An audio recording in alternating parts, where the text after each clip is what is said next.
Working with horses is an inherently dangerous activity and should only be done by experienced horsemen or while under the guidance of a professional.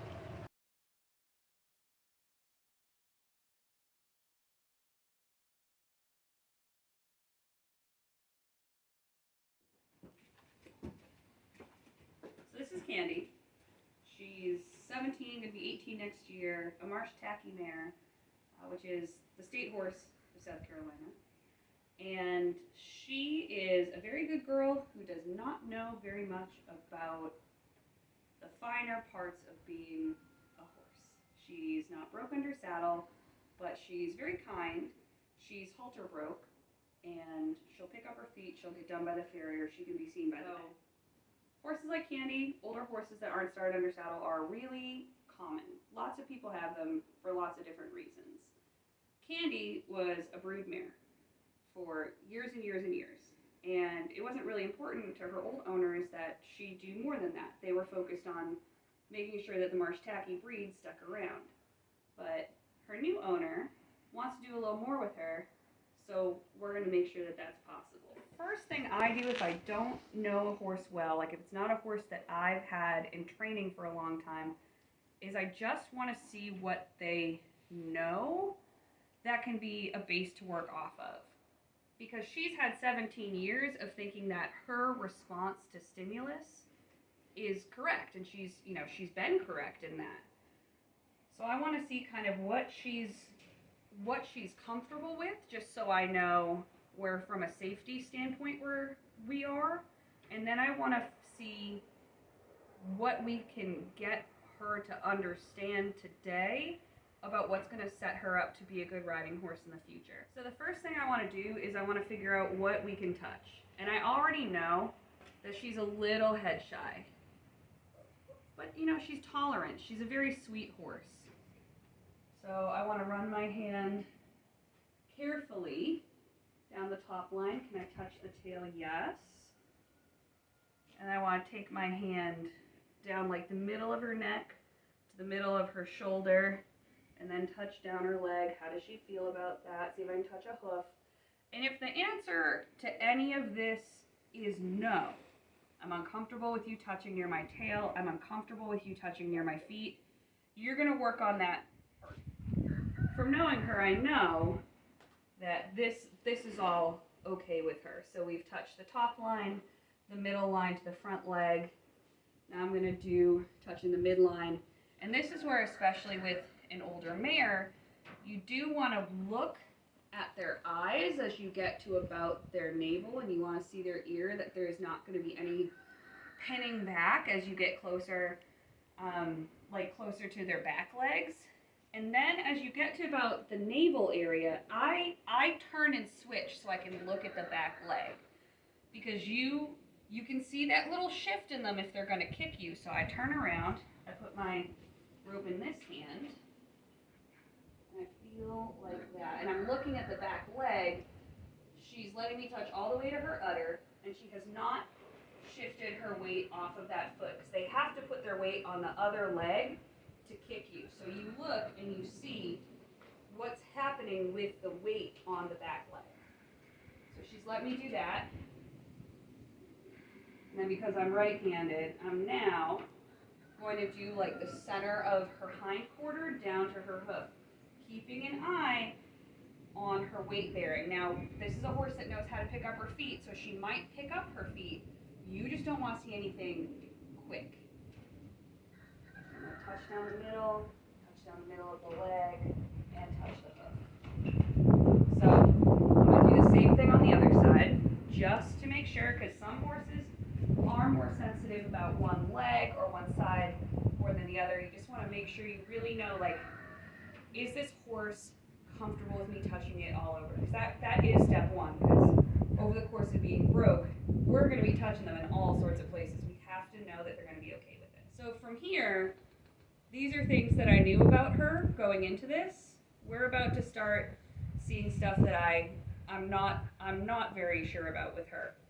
And I'm going to walk you through the next couple things that we do. So this is just a little walking test. I'm going to walk in front of her. I'm going to see how she's going to follow me. I basically like horses to follow follow me when I'm leading them. I think it's safer than walking at the shoulder. At the shoulder, if the horse spooks, he's gonna take you out. I think if you teach them to lead with you at the shoulder, sometimes those horses have a tendency to go in front of you, and it can get into a little bit of a situation that way. Whereas if you have them follow you and you teach them to follow you, if something scares them, I'm seeing what we're going to do here. She's going to follow me.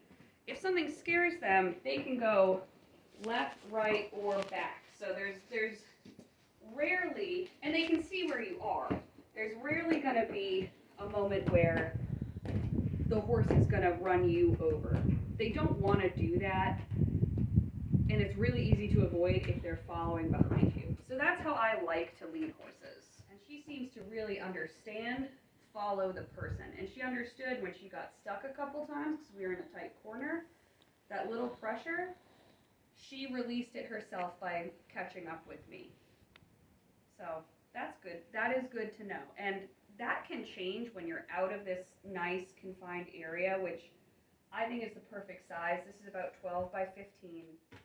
So the last thing I want to do today is see what she thinks about moving away from physical pressure, because this is something that for any horse is hard, and I'll tell you why. And it's something that I don't think a lot of horse people understand or appreciate. But when you put pressure on one of a horse's muscles, it could be the shoulder, the neck, the back, what the body does, the natural reaction of the horse, is to contract and push in.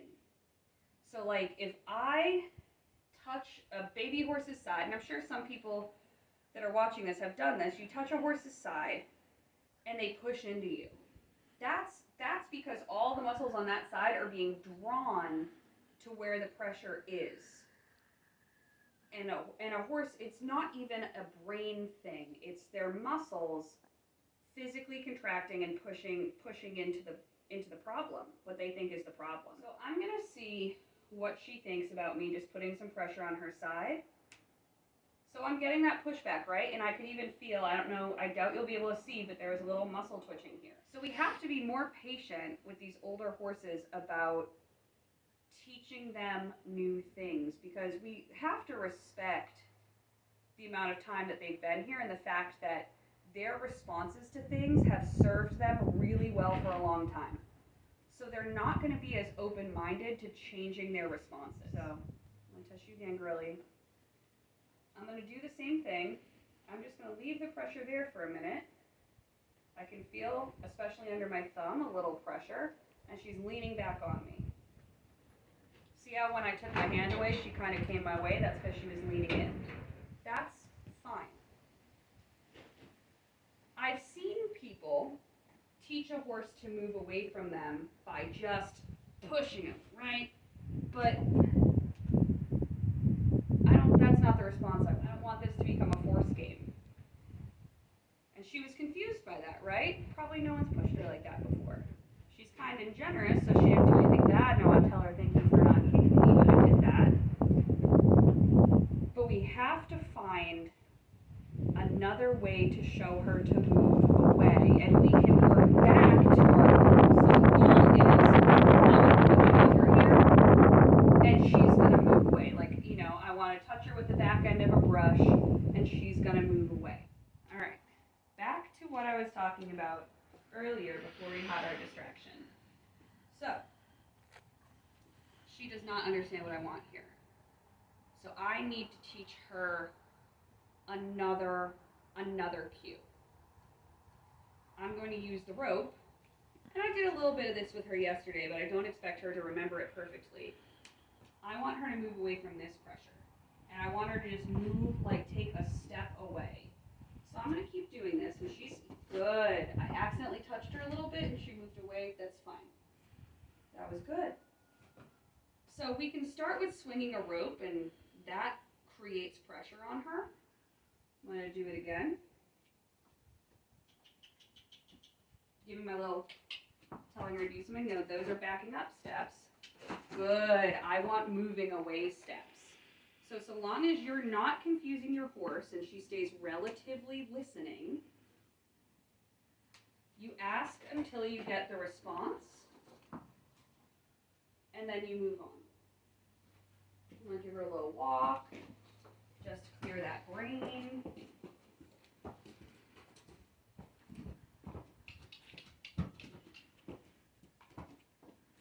Try not to look at your horse when you're leading them. That's something a lot of people do, and I understand, but you want them to follow your back.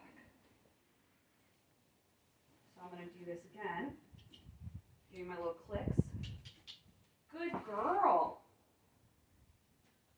That was very good. So now I want to see if I can get a couple steps.